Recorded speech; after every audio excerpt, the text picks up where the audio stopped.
अस्सलाम वालेकुम स्टूडेंट्स। कल हमने सिंपल एपिथेलिया के टाइप्स डिस्क्राइब किए थे बट उनकी लोकेशन डिस्क्राइब नहीं की थी। तो आज मैं आपको बताऊंगी कि वो कहाँ कहाँ पे प्रेजेंट होते हैं। जैसे सबसे पहले था सिंपल स्क्वेमस एपिथेलियम। तो उसकी जो लोकेशन है वो सीवीएस कार्डियोवैस्कुलर सिस्टम में, जैसे कि हमारी हार्ट है, हार्ट आ जाती है, वहाँ पे वो प्रेजेंट होते हैं। In blood vessels, in cavities like pericardial cavity, pleural cavity हो जाती है, फिर पेरिटोनियल कैविटी होती है, और फिर एल्वियुलर सेल्स, आपकी जो एल्वियुलाई होते हैं लंग्स में, वहाँ पे भी जो सेल्स होते हैं वो होते हैं सिंपल स्क्वेमस एपिथेलियम सेल्स। फिर आ जाते हैं सिंपल क्यूबॉइडल एपिथेलियम सेल्स।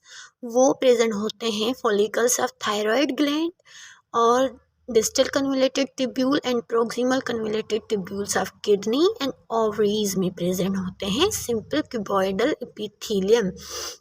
यार सिंपल कोलमनर एपिथेलियम जो होते हैं वो होते हैं प्रेजेंट आपकी जीआईटी में। जीआईटी में फिर आ जाता है small intestine, gall bladder, stomach, और फिर यूट्रस में भी ये प्रेजेंट होते हैं।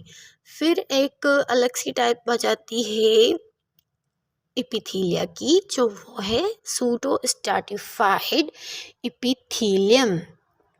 So they are also known as pseudo-stratified columnar epithelium.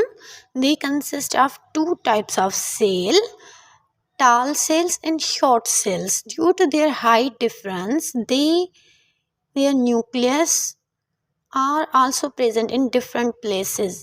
उनकी हाइट की वजह से, क्योंकि कुछ शॉर्ट हैं कुछ लॉन्ग हैं, तो जो उनका न्यूक्लियस है वो भी डिफरेंट प्लेसेस पे नज़र आता है। तो उसी वजह से due to this reason they give false appearance of stratified.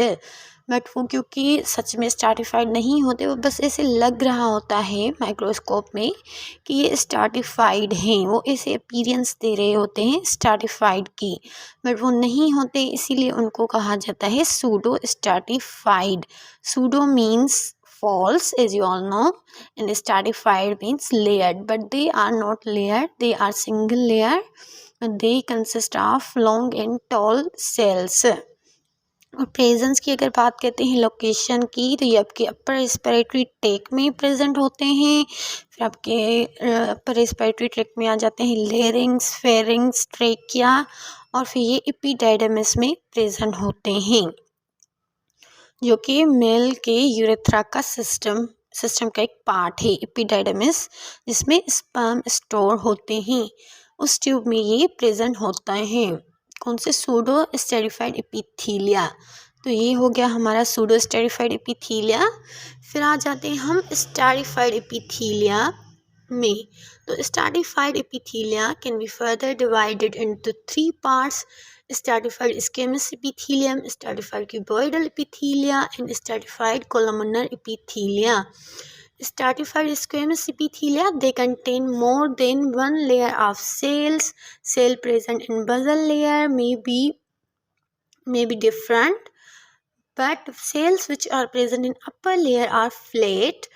वो फ्लैट नज़र आते हैं जो अपर लेयर में प्रेजेंट होते हैं। और मैंने आपको पहले भी बताया था कि स्ट्रैटिफाइड एपिथेलिया को हम जब क्लासीफाई करते हैं तो वो सेल्स जो अपर लेयर पे, सुपरफिशियल लेयर पे प्रेजेंट होते हैं, उनके हिसाब से करते हैं।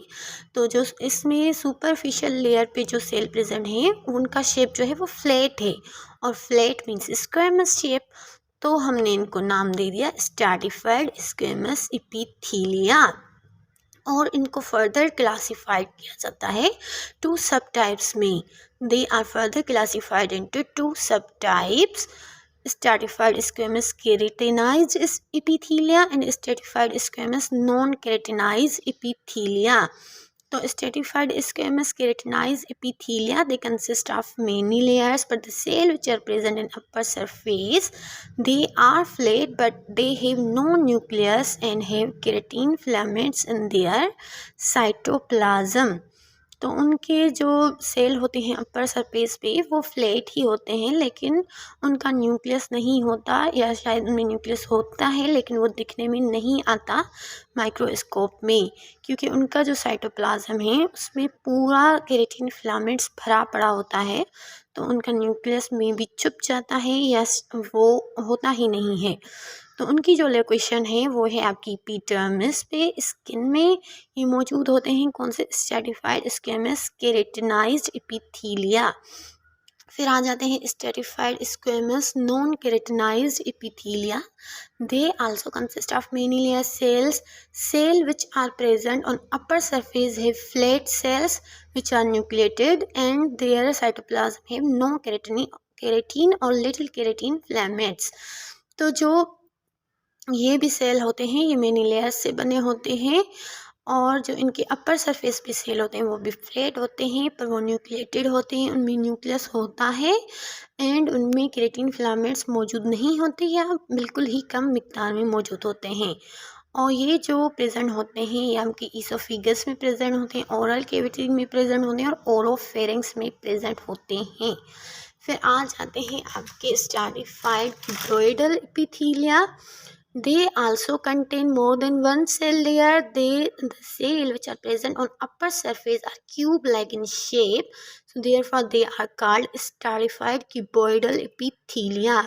और इनकी लोकेशन है कि ये लाइनिंग करते हैं लार्जर डक्ट्स ऑफ ग्लैंड्स को। ग्लैंड्स जो होते हैं उनके डक्ट्स होते हैं, रास्ते होते हैं, उन पे ये क्यूबॉइडल एपिथेलिया मौजूद होते हैं। जैसे पेंक्रियाज है, एक्सोक्राइन ग्लैंड है, एंडोक्राइन भी है। तो एक्सोक्राइन वाला जो उसका पार्ट है उसका जो डक्ट है वो वहाँ पे ये स्ट्रैटिफाइड क्यूबॉइडल एपिथेलिया प्रेजेंट होते हैं, और सलाइवरी ग्लैंड्स के डक्ट्स में भी प्रेजेंट होते हैं।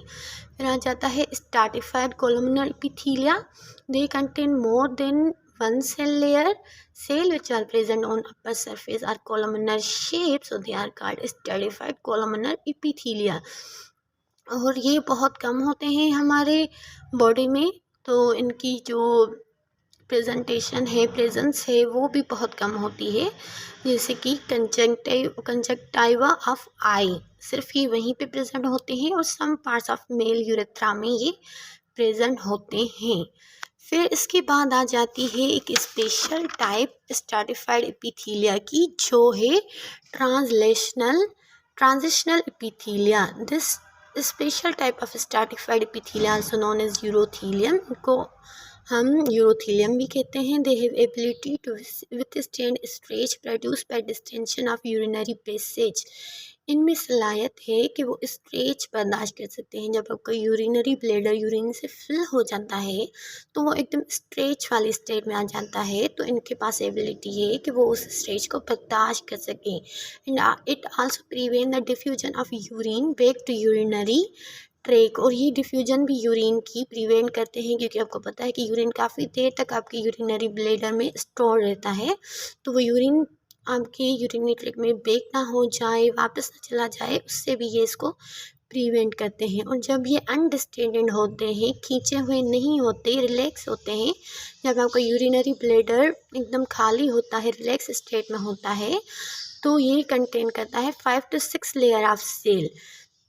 और जो सुपरफिशियल लेयर पे सेल प्रेजेंट होते हैं वो होते हैं डोम शेप लग रहे होते हैं माइक्रोस्कोप में, और अम्ब्रेला सेल्स हम उनको कहते हैं। बट जब वो डिस्टेंटेड स्टेट में होता है, खिंचाव वाली हालत में होता है, भरा हुआ होता है आपका यूरिनरी ब्लैडर, तो वो कंटेन करता है only 2 to 3 layers of cells. और सेल जो ऊपर वाली लेयर में प्रेजेंट होते हैं वो बिल्कुल फ्लैट हो चुके होते हैं, दे बिकम फ्लैट। और जो उनकी लोकेशन है तो वो यूरिनरी ब्लैडर में प्रेजेंट होते हैं।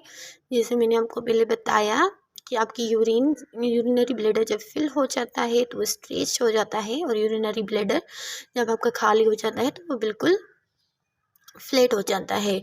और फिर ये proximal part of male and female urethra में भी प्रेजेंट होते हैं।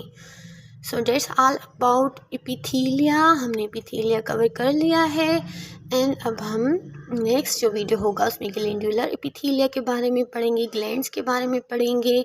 अगर आपको ये मेरा वीडियो अच्छा लगा है तो please subscribe my channel and share with your friends. And आपको जो भी पढ़ना हो इन हिस्टोलॉजी एंड फिजियोलॉजी आप मुझे कमेंट सेक्शन में बता सकते हैं। अल्लाह हाफिज़।